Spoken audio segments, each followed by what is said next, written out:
Secretary Kavulich, thank you to you and your team for being here today.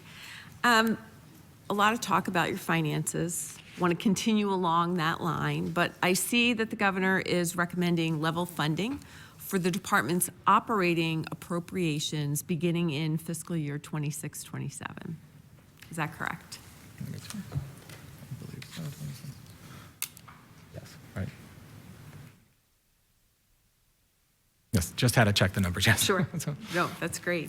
Now, I know it's a year away, but I'm curious if you have given any thought to how you will be able to accomplish this in that next year.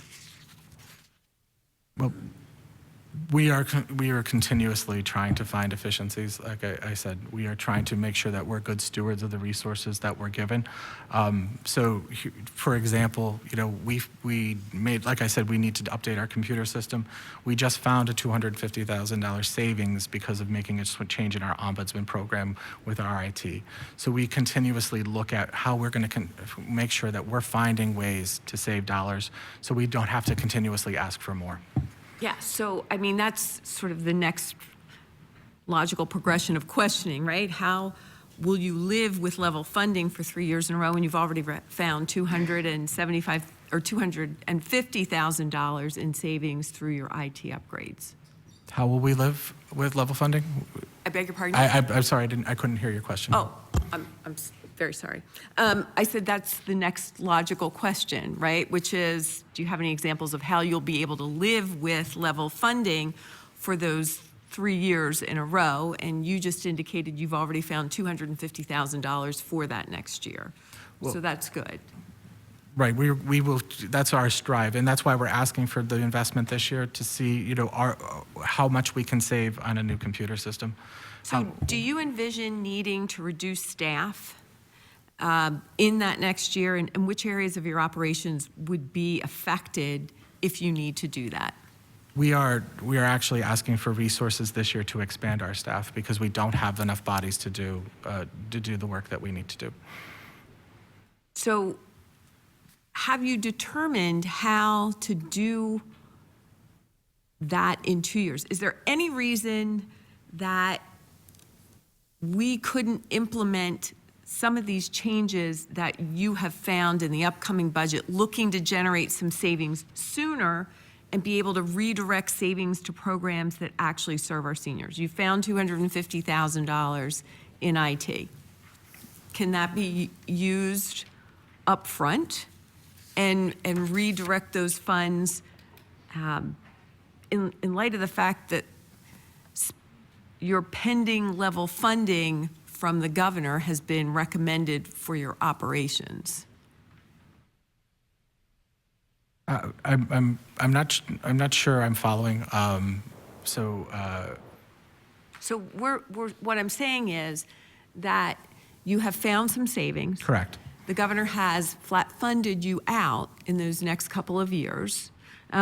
Could you take some of those savings now and put it into the program so that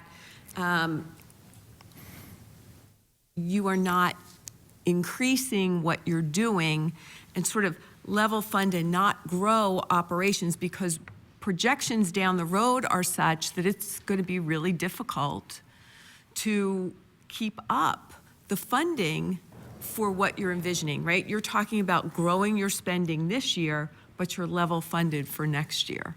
So how is all that going to be managed, right? We are asking for the investment so that we can find the efficiencies is what I think is. So you need more money to be able to save money. And for example, our computer system is the prime example. It is one of the most expensive in the nation. We are one of the last states using it. Every time we make a change in it, it can cost anywhere from $50,000 to over $100,000. And when was the last time that your computer system was updated? It has been in place since 1999. 1999. Yes, it is. And so the maintenance costs of that system alone is a massive expense. That's why we're looking to move away from it, find efficiencies. We know we can do better, and we know we can continue to. So look, I mean, I was on a school board. We had to manage our IT resources. we had plans, we had projections. When your system was last updated in 1999, it's probably not a surprise that in 2025, something's going to need to be updated, right? So was there any planning in the past going forward that this probably is on its last legs, but instead you're growing other programs, but you're saying you really need this, and if you don't have this, you're not going to be able to save money? We're growing, there's separation between what the department's programs are and what the area agencies on aging programs are. Departmentally, that investment, that $2 million, is to find the efficiencies so we can keep our operational costs low and continue to operate on that level fund. Well, I think what I'm concerned with is making sure that you are prudent, and instead of funding $2 million of new initiatives, let's instead use that money to make some of those changes now that you need to have in the future. And I don't think it's prudent to start something new in this year's budget when, again, it's pretty clear that at least the governor doesn't envision any future budgets with growth in spending. So thank you, Mr. Chairman.